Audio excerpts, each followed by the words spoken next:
Finally getting around to the mini split. I'm gonna mount it to this wall here. So I've got a whole bunch of super strut right here, this stuff.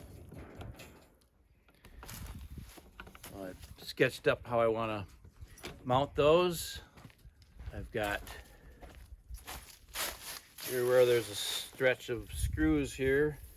There's a 2x6 purlin on the inside. So I can mount to those. I thought about mounting it to the posts, but I don't think I need to. Here's my plan. There's the unit. I build all this structure, attach all these words to it and all these numbers. So a couple of considerations. I got a lot of snow comes off the roof up here. So I have to put a little roof on top of my structure, so deflect it. So it's going to come out a little farther than the unit and a little wider than the unit. I also have to pay attention to, sometimes I'll be back here and there'll be 2 feet of snow up next to the building. So I'm going to put my unit, so I'd probably be close to 30, 32 from the ground. So that should give me plenty of snow room where I don't have to worry about it. And I'm going to use the full 10-foot pieces of super strut, just go up the side, because that'll give me a spot to mount the out braces and the cross braces up there for the tin roof. So I can just level these, screw them in. Following my drawing, I better get that over here.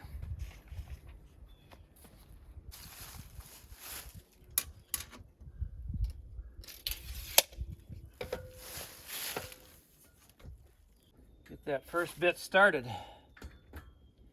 Go get that.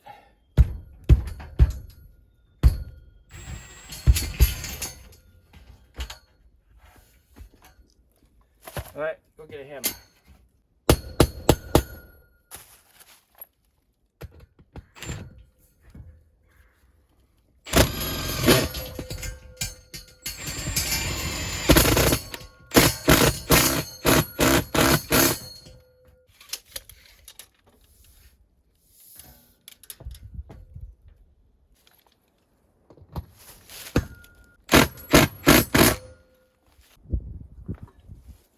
That's nice and level.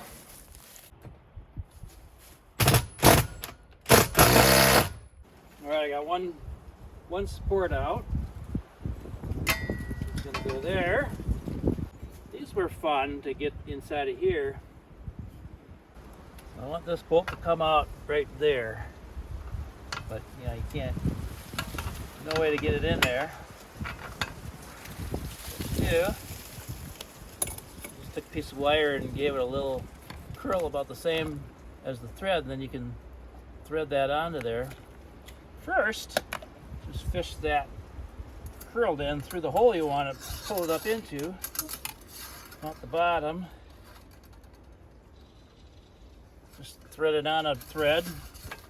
I had another problem here. It was tight to get it past the trim and here, so I had to push it up in here and then pop it out a little.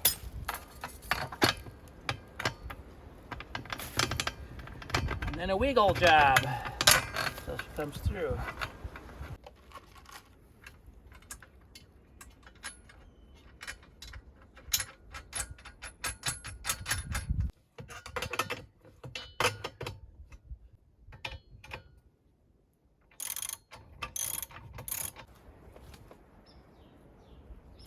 Pretty strong. Well, the bracket's pretty strong, not me.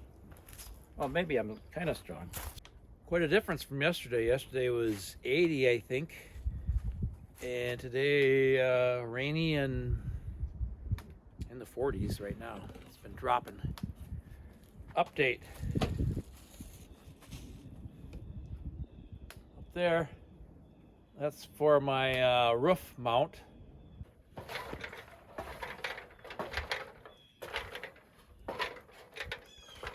All right, another one of these bolted on over here. And get a nut on there and try to turn it all with my gloves on.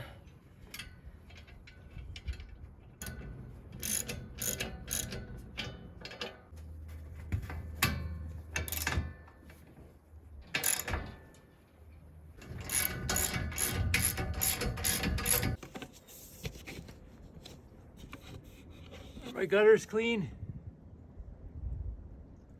I can't see. Here, all the roof is on the overhang part, so it has a little bit of flex off the wall. Play it safe, I guess. Add another piece in there. So I tried to be able to fish this through the backside, but this is up against the wall, so I ended up having to weld a nut in there. So that's what I did on these. There's 2 spots in each of these.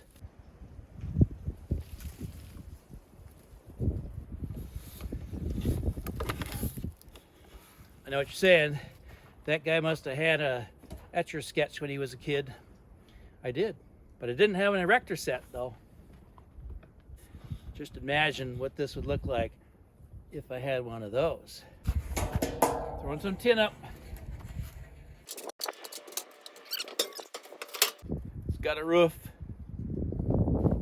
I mounted it on a rubber belt I got from Fleet Farm. This thing is so tall, even sitting on a real sturdy surface, these little feet here were too flimsy to hold this thing steady. It would, you could wiggle it, and the feet would stay on the ground, and the whole unit would be wiggling. So I didn't like that. Son said once you had a strap to the top. So I looked into it, and I thought, oh, this cover comes off easy. I could drill holes in. There's nothing in the way up there inside, so I get some bolts in there. And the cover was actually a pretty good gauge of metal. So I went from squeaky and wiggly to right here. Check that bracket out there.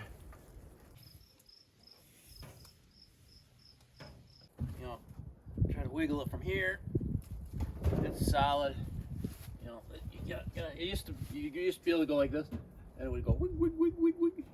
The thing is just solid now. Up by the light, you can see the lines, or a line coming out. That's for one of the heating units inside. That's the electrical. I gotta fish a bunch more lines, and then they'll hook up back here. Different zone ports you can connect to. And then, of course, electrical right here. So I have these brackets up here. And that's where my trough is going to be sitting on for all my cooling lines and my electrical lines. So I was going to build like I did on the inside, use some plywood and make a bottom, make a side. Like, well, my plywood isn't waterproof, so it'll probably fall apart fast. So I'd probably need something that's more weather resistant. So then I was thinking about painting it, and then thinking about other materials. And then I said, oh, I got a lot of this roofing. I'll just bend a piece and make one out of that. And then I realized that once I'm out here looking at the problem, I go, it's basically a gutter.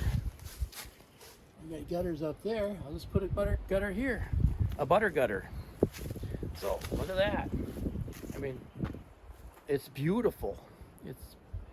Yeah. So it snapped right in there. I didn't even have to change the bracket.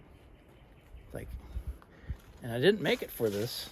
My buddy actually made the bracket. So I could fit a screw right in there, just enough to hold it. It fit left, or depth was just perfect. It's like, oh my gosh. So that's my trough. What I decided to do is where it goes outside, I'm going to put this stuff, which is insulator for foundations, just because it was cheap and came in about the right width and nice long pieces. So what I did is I took 2, wrapped them around like that, just held it. I had some tape for taping the plastic up to the ceiling, so I just used that to hold it. But it's kind of fragile as it is, so then what I'm doing is I'm using the window sill wrap, you know, the weatherproof stuff that sticks to the concrete or your wood or whatever, and then you put your window in. So that's this stuff. Just stuck back, wrapped it around and stuck it to itself. It's got some, you know, slippery material on the outside edge here, and yeah, I think it'll work pretty good. I don't know if it's good in the sun or not, but most of this stuff isn't going to see any sun, so it's inside. It's on the north side. There might be some on the over there, but it's going to be inside that trough, which was a gutter, so I'm not worried about it, I guess.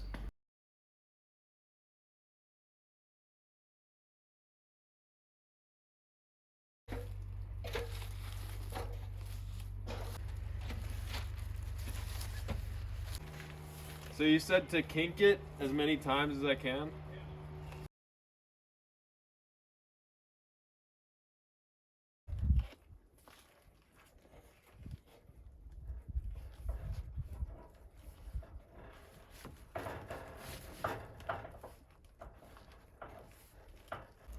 Connecting lines, matching the colors.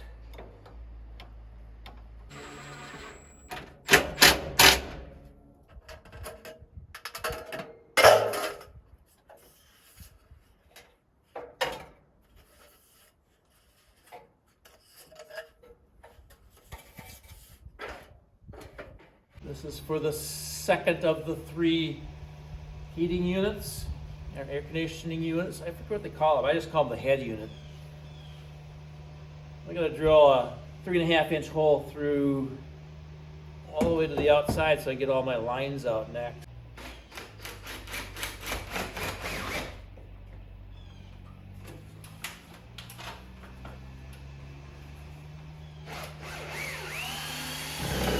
See where that one came out.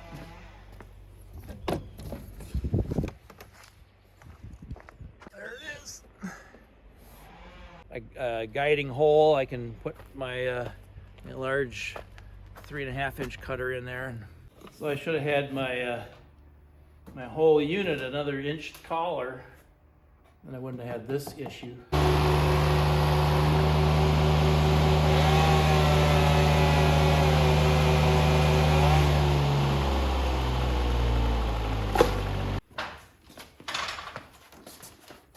Can we tilt it upwards? We can. We should have done that earlier.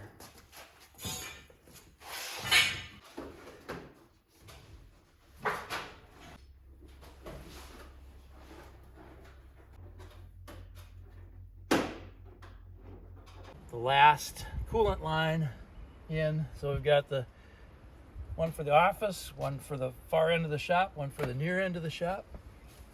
We got 3 circuits going, or 3 zones going here. Got those all connected. Working on my box up there, my shut-off box. So I got the whip and the lines here for it. I just have to, and all the other lines are here. So next is winding up the extra cord, connect all the last of the wiring, and then we can go see what happens. You know what that light means? It's on, it's working. We tested it in for the AC and the heat. Both work really nice. Not just that one.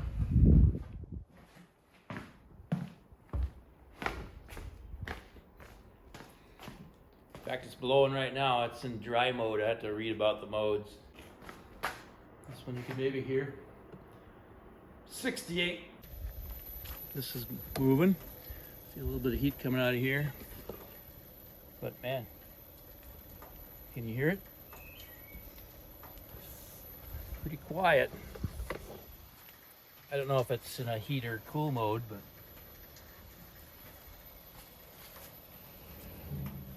I'm impressed so far. And check that off my list. That was it's like, oh, I don't know if I want to continue and hook it all and purge, or not purge, but hook up all the cooling lines and turn them on. And then find out there's some big problem somewhere. And so it's like, as long as I don't go that far, I never have to fix the problem. But the only problem we have right now is we don't know how to turn the mini split on and off with a controlled outer source, like for our off-peak. This is our off-peak controls here, and so the power company can turn it on and off when they need to. We don't know how to do that. We've got a 24 volt signal in here that will be switched by the power company once we pop a meter in out from the outside and throw the breaker on. But we don't know how to get it to, or what we need to shut on or off, what we need to control with that 24 volt. Can we just shut it off as a whole another circuit? Or do we have to go run to something in the unit outside that we hook to? I don't know. But for now, it's working. As far as I can think through stuff, it's time for electrical inspection. So I'm gonna make that my last one appointment right now. Hopefully I can get in within the next 3 weeks. So we did an initial leak check on the joints for the heating and cooling lines for the Mr. Cool. But after we started it up and ran it, I wanted to check them again after we had some pressure and flow and stuff. And I needed to do that before I wrap them up with the insulation. So let's do that. So my buddy has got all kinds of interesting gadgets. So we got a ultrasonic diagnosis tool here. So this is the kind of like a sniffer here. You just turn it on, little wheel there, and then you turn the wheel until you just hear a slight hiss noise in your ears, and then you can take your fingers and actually just barely rub them together like that, and I can hear it in here. So that's what I'm listening for. So any abnormal sounds, I'm just going over the connectors.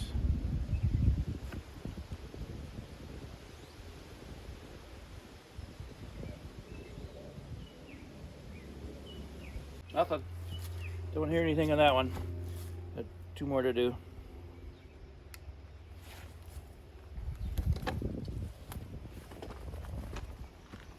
So I've got 6 lines coming into it for each zone. And so I have to finish the insulation between that point and tuck down inside of there. Insulation pieces that you just wrap around on there and seal them up. And then once I get it all that on there, I just rewrap it with tape. This is some putsy work. Getting there, but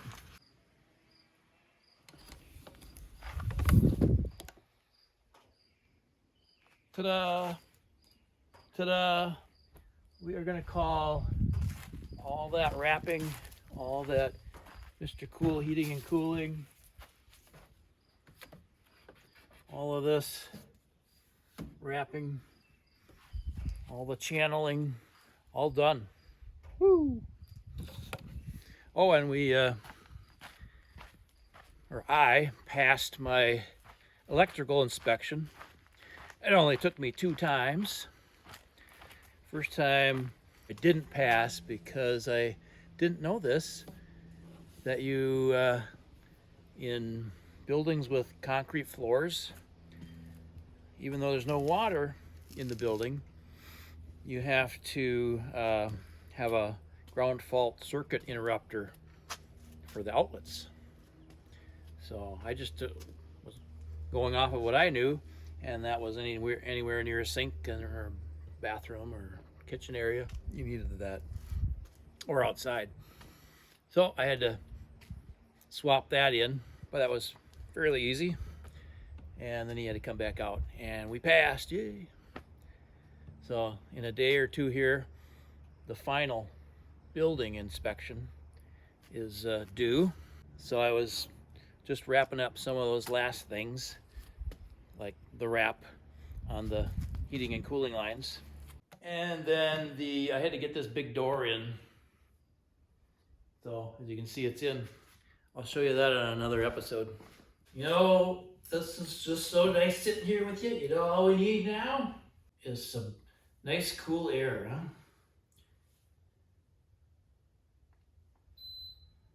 huh? Did you hear that?